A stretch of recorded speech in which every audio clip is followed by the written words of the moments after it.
Your question to President Reagan. Mr. President, I want to raise an issue that I think has been lurking out there for 2 or 3 weeks and cast it specifically in national security terms. You already are the oldest president in history, and some of your staff say you were tired after your most recent encounter with Mr. Mondale. I recall yet that President Kennedy had to go for days on end with very little sleep during the Cuba Missile Crisis. Is there any doubt in your mind that you would be able to function in such circumstances? Not at all, Mr. Truitt, and I want you to know that also I will not make age an issue of this campaign. I am not going to exploit for political purposes my opponent's youth and inexperience.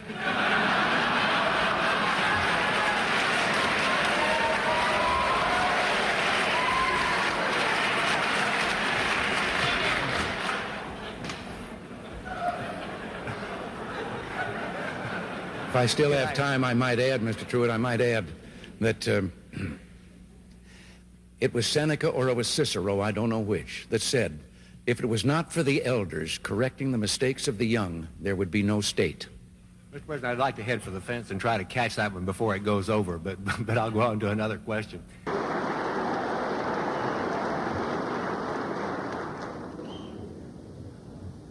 Mr. Speaker, Mr. President, distinguished members of the Congress, honored guests, and fellow citizens. Today marks my first State of the Union address to you, a constitutional duty as old as our republic itself. President Washington began this tradition in 1790 after reminding the nation that the destiny of self-government and the preservation of the sacred fire of liberty is finally staked on the experiment entrusted to the hands of the American people. For our friends in the press who place a high premium on accuracy, let me say, I did not actually hear George Washington say that.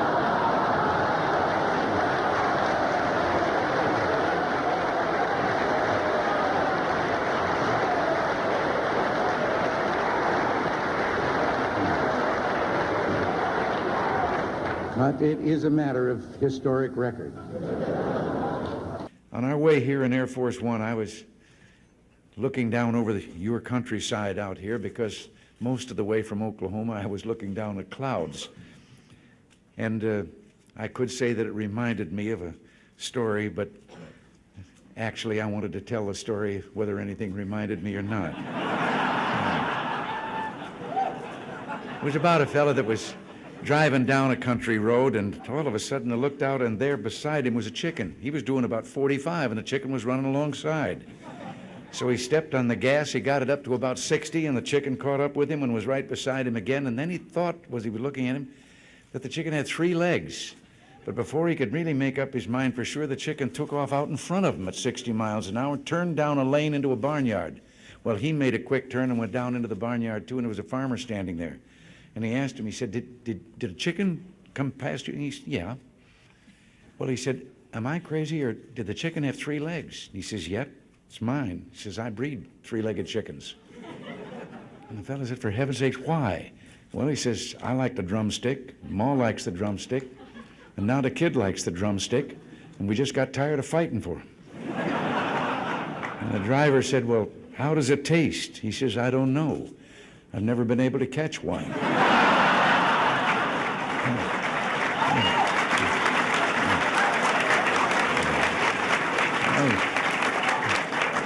Well, seriously, since... Thank you very much. Thank you all. Thank you. As Henry VIII said to each one of his 6 wives, I won't keep you long.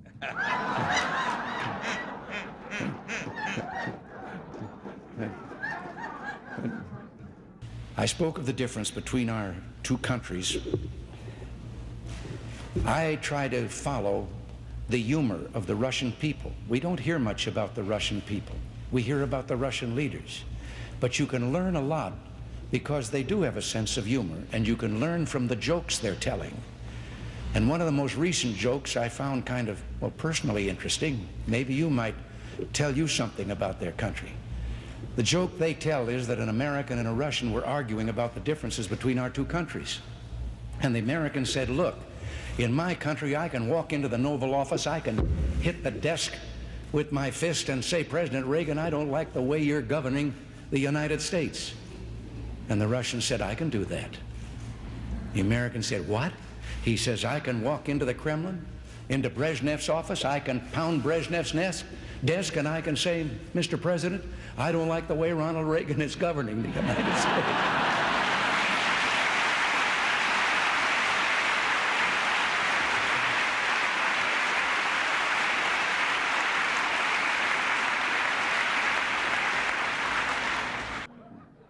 Now, I know that a lot of you have been having some fun with my advancing years. You even tied my recent surgery to my age. Well, I got to be honest with you. I had that same operation when I was young, and it felt so good I wanted to have it done again before I was too old.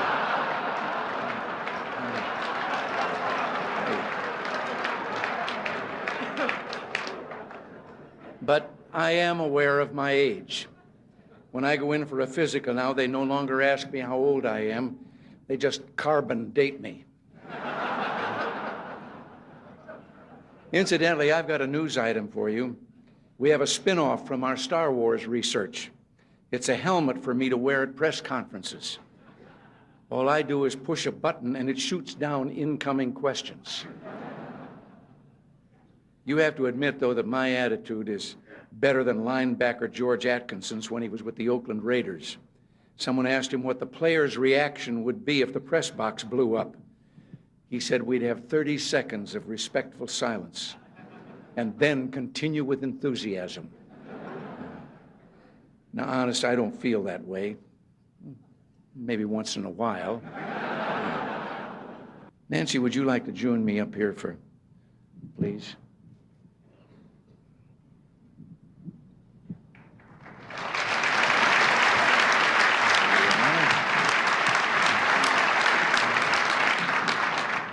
I know it's getting late, dear, but it's not often that we have so many people who've written about us and broadcast about us all together in one room like this, and I thought you might like to say a few nice words to them.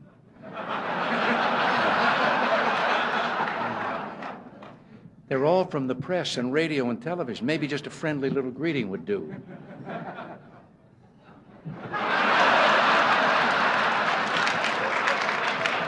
How about just a word or two, something friendly, even one kind word? I'm thinking. Seriously, my friends, as always, we've had our share of laughs tonight at one another's expense, which is as it should be in a city where the issues are important and the passions run so deep. Maybe the fun and good nature of evenings like this is a good place to start. So thank you for your hospitality and thank you for inviting us. Thank you. All right. Thank you.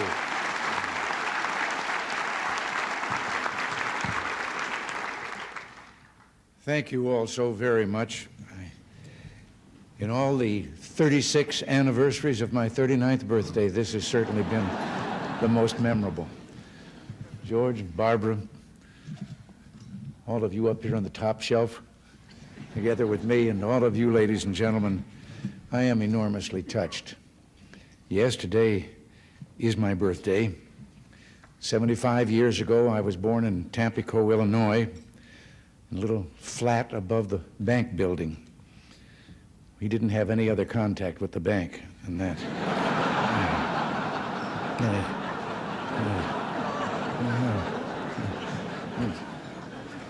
Now, here I am, sort of living above the store again.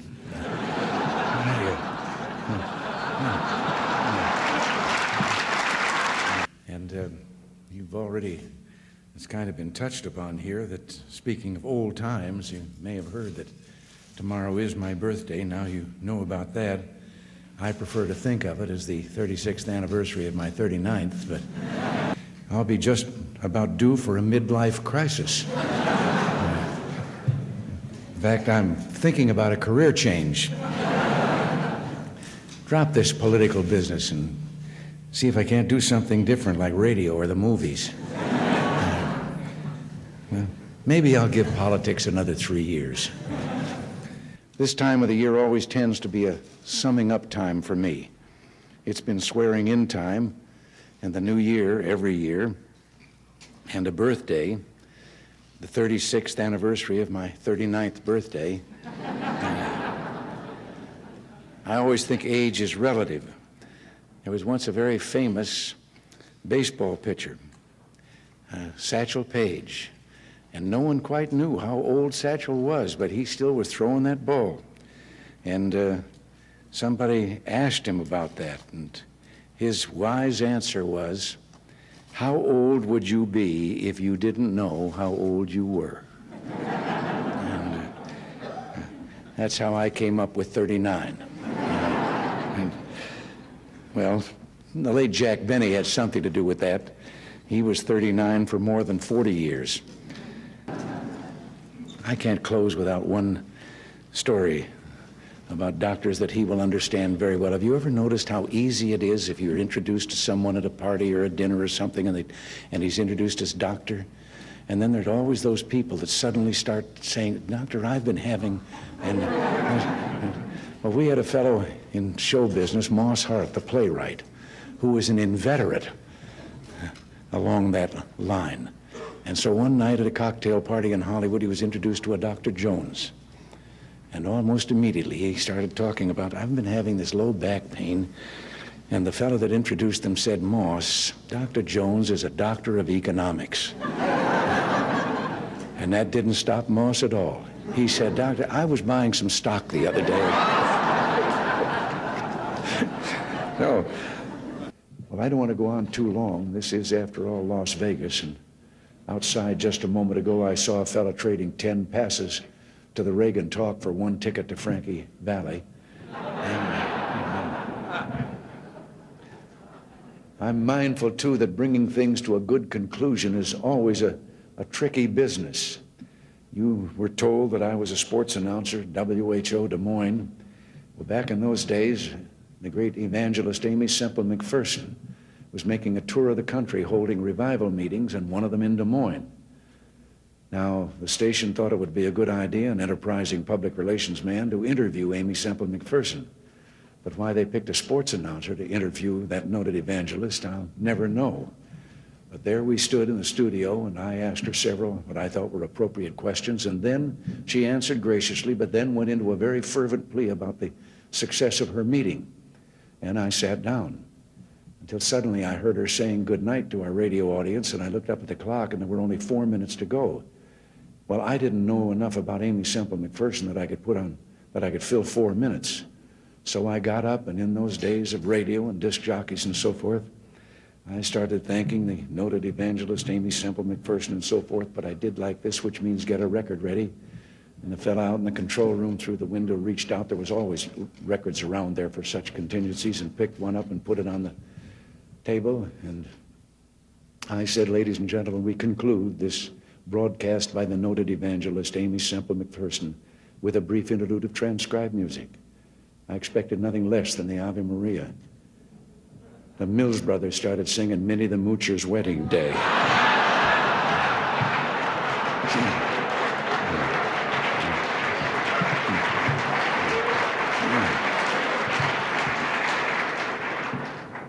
She never did say goodbye. She just slammed the studio door as she went out.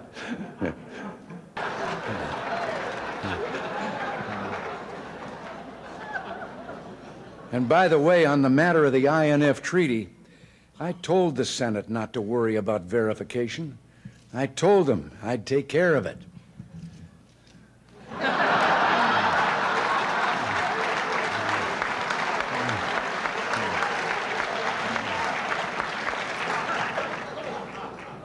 And while Gorbachev was here, I even made him write 100 times, "I will not cheat, I will not cheat."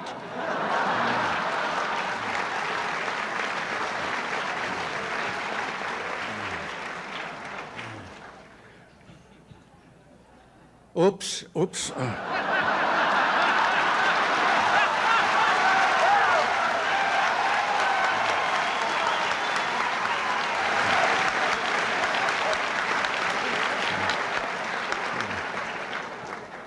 Well, now, during my presidency, I've always emphasized diplomacy. But sometimes it comes to the point you have to use force in foreign affairs. And here I am, arm wrestling General Noriega for Panama.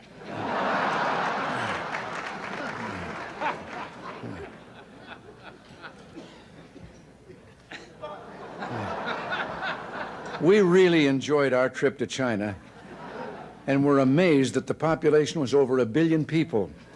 And as you can see here, the lines are terrible.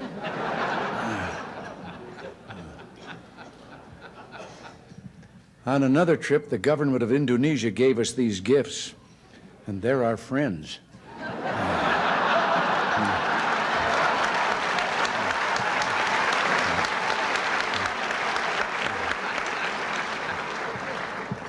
Actually, I love this shirt. I finally found something louder than Sam Donaldson.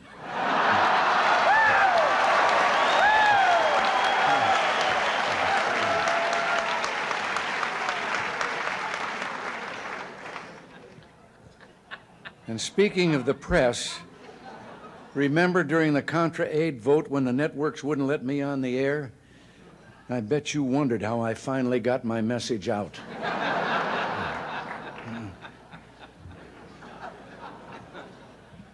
It's no secret that the press and I sometimes don't get along. In addition to my standard ploy of using helicopter noise to avoid reporters' questions, I've now added a new method to avoid questions: tear gas.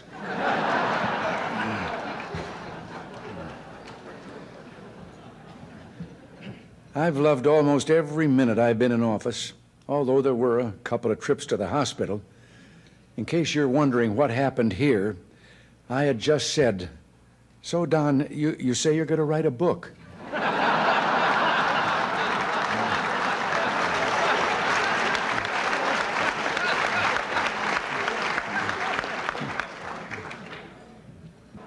One of my greatest enjoyments is talking to the young men and women who defend us from attack. Here I am on top of the White House, and the soldier is explaining where he thinks the next book will come from.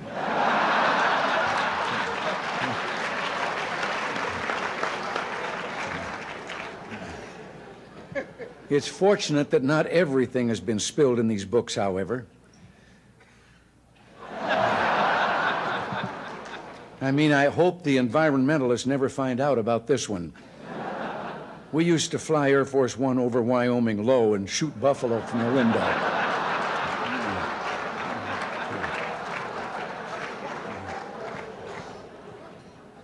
But I'll tell you someone I trust totally, George Bush. He's been a wonderful vice president, and he'll make an excellent president. And that's why I endorsed him and why I'll work hard for him this fall. Here we are listening to one of his speeches.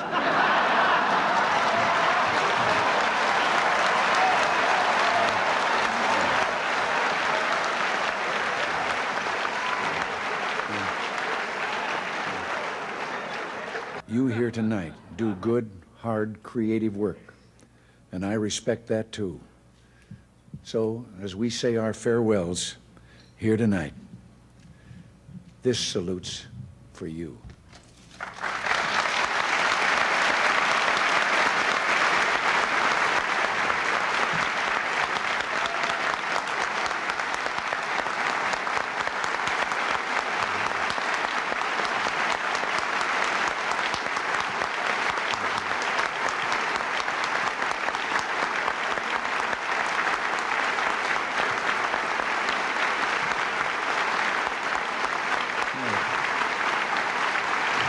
Now,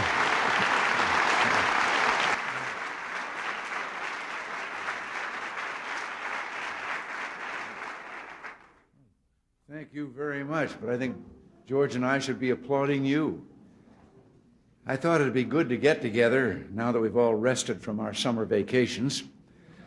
Although it's true summer vacations aren't always restful, you know that leads to a story. There was a fellow that was on his way to a mountain resort, and a policeman stopped him and said, "Did you know that you're driving without taillights?" And the driver hopped out of the car. He was so badly shaken that the officer took pity on him and said, well, now, wait a minute, calm down. It's not that serious an infraction. The fellow said, it may not mean much to you, but to me it means I've lost my trailer, a wife, and 4 kids.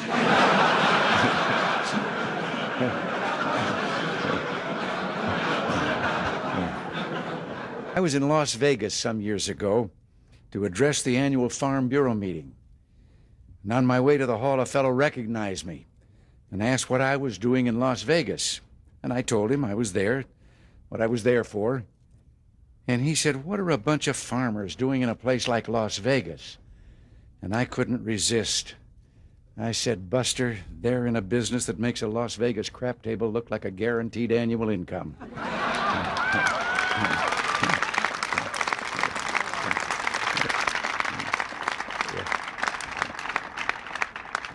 You know, there's a story about a pig and a chicken. They got tired of farm life, decided to find jobs in town.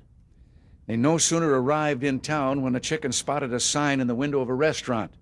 It said ham and eggs, $1.25. The chicken suggested they go in and apply. And the pig said, wait a minute. For you, this job only requires a contribution. For me, it's a total commitment. You know, I can't resist. I'm accused, and certainly some elements accuse me of too much of telling anecdotes and so forth.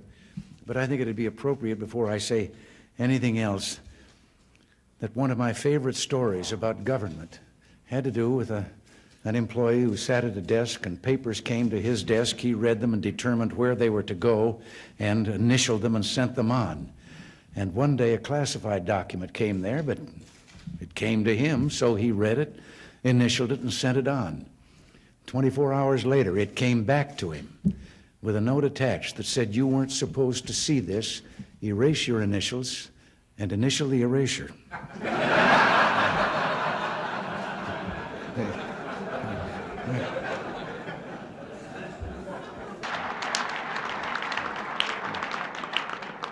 But even Howard Baker's writing a book about me. It's called 3 by 5, The Measure of a Presidency.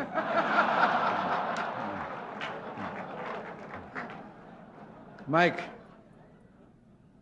Devers, in his book, said that I had a short attention span. Well, I was going to reply to that, but oh, what the hell, let's move on to something else.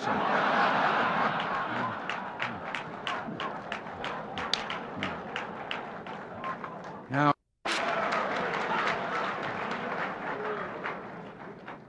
George Bush is doing well. George has been a wonderful vice president, but nobody's perfect. I put him in charge of anti-terrorism, and the McLaughlin Group is still on the air.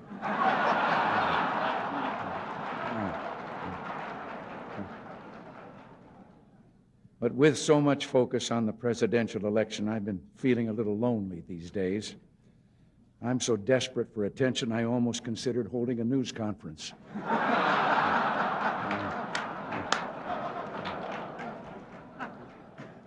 I've even had time to watch the Oscars. I was a little disappointed in that movie, The Last Emperor. I thought it was going to be about Don Reagan.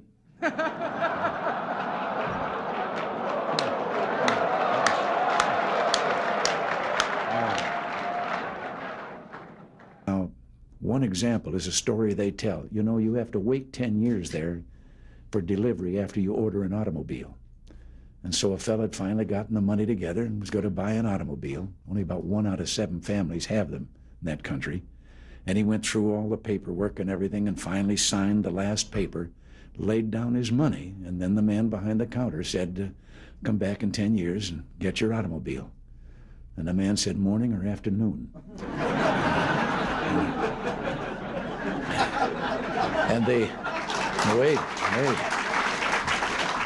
The fellow behind the counter said, well, what difference does it make 10 years from now?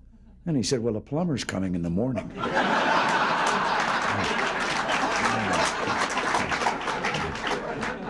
I know that some of you are no beginners when it comes to writing headlines. Reminds me a little bit of a Cub reporter. You knew that something would remind me of a story. A Cub reporter whose first solo assignment was interviewing a fellow who was just going to have a birthday that made him the oldest person in town. And he got to the address. It was an older building out in the outskirts of the city, and elderly gentleman ushered him in. He sat down, and the reporter determined he was the man, and he said he was there for the interview, and he led right to the matter about how old are you, and the man said 96. He said, to what do you attribute your longevity? And the fellow said, I don't smoke, drink, or run around with wild women. And at that moment, there was a crash from upstairs. And the reporter looked up and he said, what was that?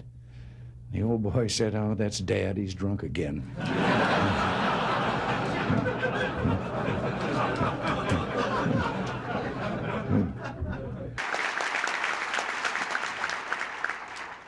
You know, there was a time that being a Republican in this area of the country felt a little bit like being Gary Cooper in High Noon. Outnumbered in a big way. I remember the story of the fellow here a while ago who was running for Congress as a Republican. He stopped by a farm to do some campaigning, and when the farmer heard he was a Republican, his jaw dropped, and he said, wait right here. He said, while I get Ma. She's never seen a Republican before. So he got Ma, and the candidate looked around for a podium to give his speech from. The only thing he could find was a pile of that stuff that Bess Truman took 35 years trying to get Harry to call fertilizer. So he got up on the mound, and when they came back, he gave his speech. End of it, the farmer says, that's the first time I've ever heard a Republican speech. Candidate said, that's the first time I've ever given a Republican speech from a Democratic platform.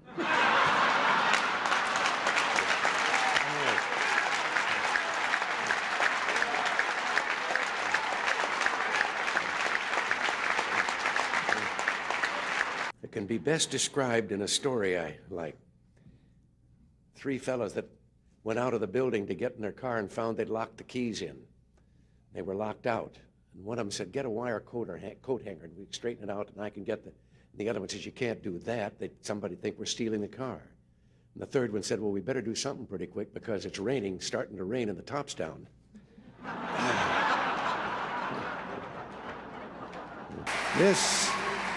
This convention brings back so many memories to a fellow like me. I can still remember my first Republican convention. Abraham Lincoln giving a speech that sent tingles down my spine. No, I have to confess I wasn't actually there. The truth is, way back then, I belonged to the other party.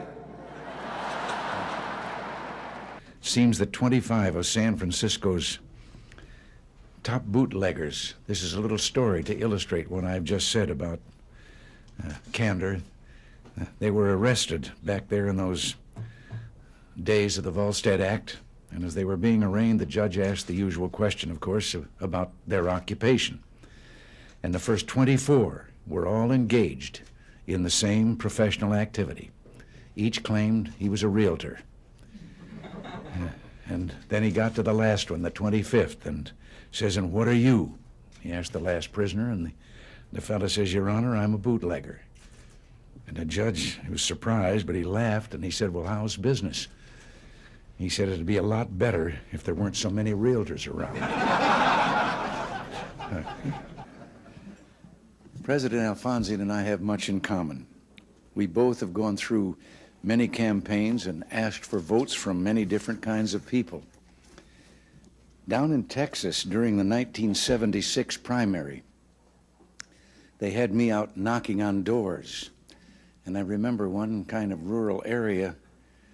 I'd been governor of California, but I wasn't all that well known in Texas, and I knocked on the door, and an old fellow in his undershirt and jeans came to the door, and I told him I was running for president, and having been in the occupation I'd been in for a number of years, I was kind of surprised when he asked me what I'd done for a living. And I told him I'd been an actor, and then he asked me what my name was. And I thought, well, maybe if I give him a hint. And so I said, well, my initials were RR. And with that, a face lit up, and he turned and he ran back into the house, and he was yelling, Ma, Ma, come on out here quick. Roy Rogers is outside.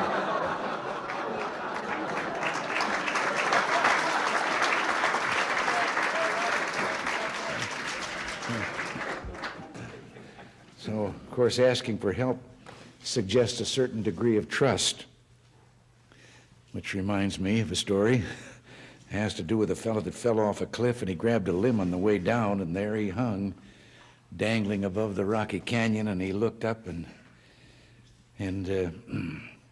didn't see anyone, and he finally shouted out, "Oh, Lord, if you're up there, tell me what to do." And a moment later, a voice came booming down from the heavens that said, "If you have faith, let go."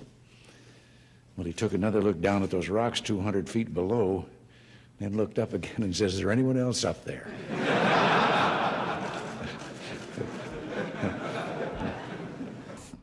We're to the fourth cartoon. Now, this one, it's titled The Great Communicator, but as you can see, there's been some mistake there. They left the balloon blank, so I think that I will start filling it in.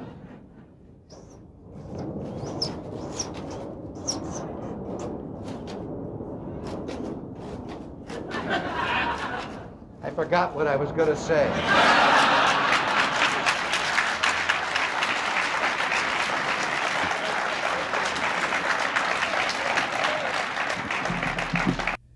Reminds me a little bit of the story of the man that took his young son-in-law out and was going to introduce him to golf, and told him all that he had to do, and teed up the ball, and the kid took a swing, and he missed the golf ball entirely, but hit a ant's nest there and into the air, and so lined up and took a crack at it, and again hit another gouge out of the ant's nest, and now there were ants flying all the way through the air, and as he lined up for the third try, 2 ants peeked out of the crater that he'd left, and one of them said, "If we want to survive this, we better get on the ball."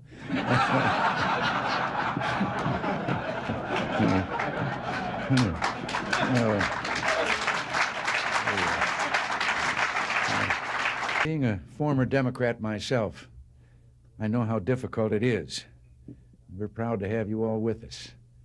I have to tell you that I had started working for the party before I got around to joining it. And one night, 1962 state campaign in California, I was speaking at a fundraiser, and a woman stood up in the middle of the audience and asked me if I'd re-registered. And I said, "No, but I'm going to." She said, "I'm a registrar." She walked right down the middle aisle, put the paper up, and I signed up, and then said, "Now, where was I?" Could I just say something here about this? I'm half Irish, too. The other part is English and Scotch. But I just can't help but telling you, and you can take this with you as I'm going to take this with me. I was visiting Ireland and my father's ancestors' background and community and so forth, and then found myself on Cashel Rock, where St. Patrick erected the first cross. And the young Irish guide was taking us through the old ancient cemetery. And we came to one tombstone, and he proudly pointed out, and the tombstone was inscribed, "Remember me as you pass by, for as you are, so once was I. But as I am, you too will be, so be content to follow me."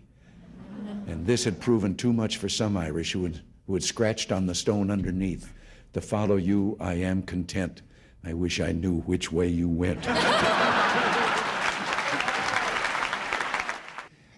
You know, so much of what we're trying to do, and so much of this, depended on real communications.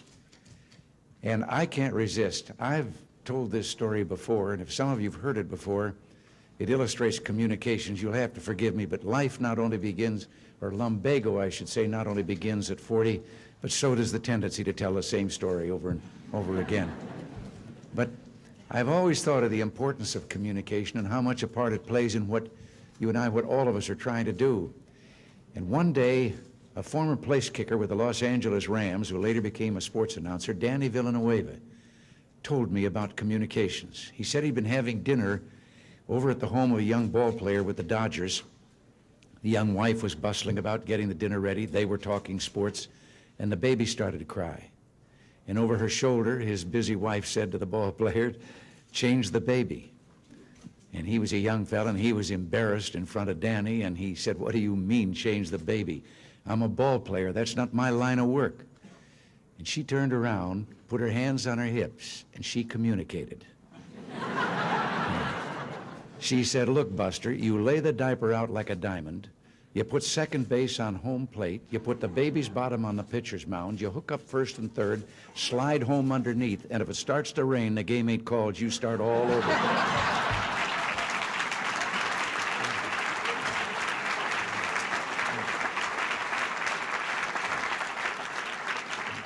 Something else I have to interject here, although this is not an occasion for humor.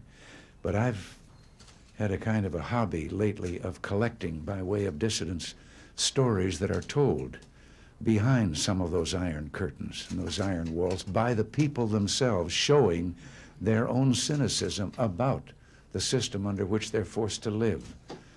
And one recently that I heard had to do with 3 dogs that were having a conversation, an American dog, a Polish dog, and a Russian dog. And the American dog was telling him about how, well, he barks, and then in our country, his master gives him some meat. And the Polish dog said, "What's meat?" And the Russian dog says, "What's bark?" It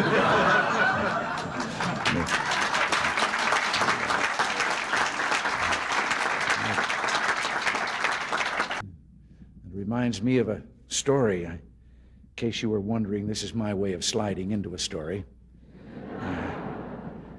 Many of you here work on East-West trade issues, and I like to collect stories that I can verify that the Russian people tell among themselves, so I'm going to tell you this one.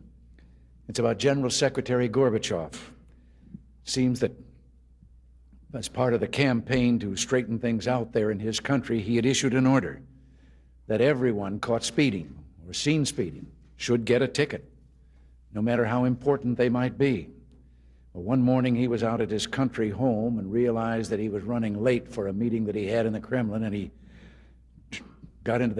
went out to get in his car and told the driver to get in the back seat that he'd drive. And he did, and down the street he went, and they passed 2 motorcycle policemen, and one of them took off after him.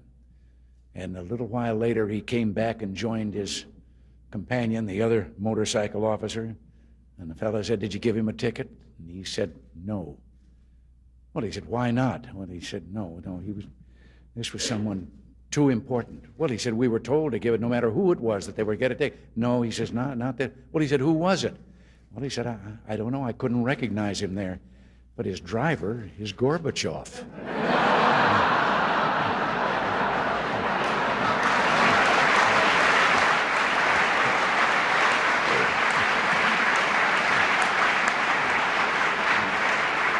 I have to tell you right here, I have been collecting stories that I can absolutely establish are told by the people behind the Iron Curtain in the communist bloc.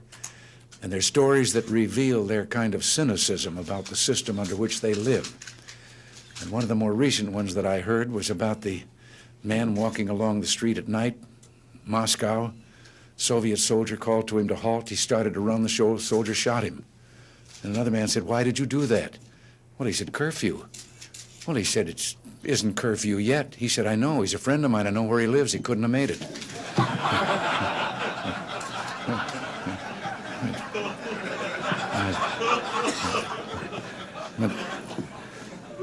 Slander number 3.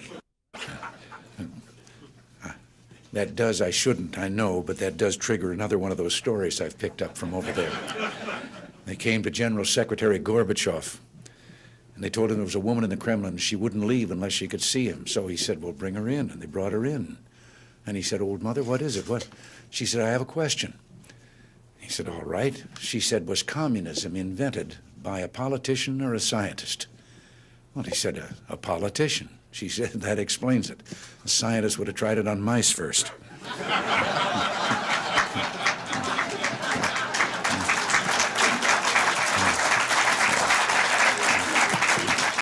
You know, there's a story about a young fellow from the city who hired out to work on a farm during the harvest season. And the first morning, everyone was up well before dawn. The new hired hand and the farmer made their way in the dark out to the oat field, neither one of them saying a word. And finally, the city fellow asked, what kind of oats were they going to cut? Wild oats or tame oats? And the farmer, a little surprised, said, well, Tame oats, of course. Why do you ask? Well, he said, I was just wondering why we're sneaking up on him in the dark. There's a story, and I understand it's true. It's about a newspaper photographer out in Los Angeles. Kind of reminds me of Howard. He was called in by his editor and told of a fire that was raging in Palos Verdes. That's a hilly area in the southern part of Los Angeles County. And the photographer's assignment was to rush down to a small local airport, board a waiting plane, go out and get some pictures of the fire and be back in time for the afternoon edition. Well, he raced down the freeway, broke all the traffic laws, got to the airport, drove his car to the end of the runway, and sure enough, there was a plane revving up its engines, ready to go. He jumped in the plane shouting, "Let's go," and they were off. At about 5,000 feet, he began getting his camera out of the bag, told the fellow flying the plane to get him over the fire so he could get his pictures and get back to the paper. And from the other side of the cockpit, there was a deafening silence. And then he heard those words he will always remember. "Aren't you the instructor?"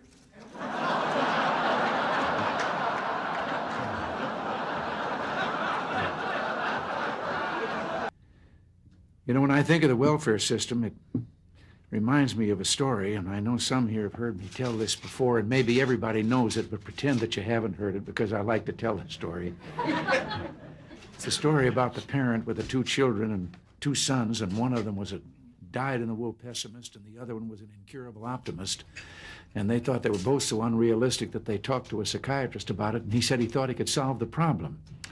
And they said, well, what? Well, he said, let's get the most magnificent set of toys any boy ever had, and we'll put him in a room. We'll take the pessimist there, and then we'll turn him loose, and when he sees those toys and knows they're all for him, he'll get over being a pessimist. Well, he said, what are you going to do about the optimist? Well, he said, I have a friend who's got a racing stable, and he said, we can get quite a quantity of what they clean out of the stable, and we'll put that in another room, and when the optimist has seen his brother get those toys, and then he gets that, he'll get over being an optimist. Well, they did it. Finally, after a period, they then went in and followed in where the boy was with the toys, and he was sitting there crying. And they said, what are you crying about? He said, well, I know somebody's going to come and take these away from me. And they went down to the room with the optimist, and he was on that top of that pile of stuff, and he was throwing it over his shoulder as fast as he could. And they said, what are you doing? He says, there's got to be a pony in here somewhere.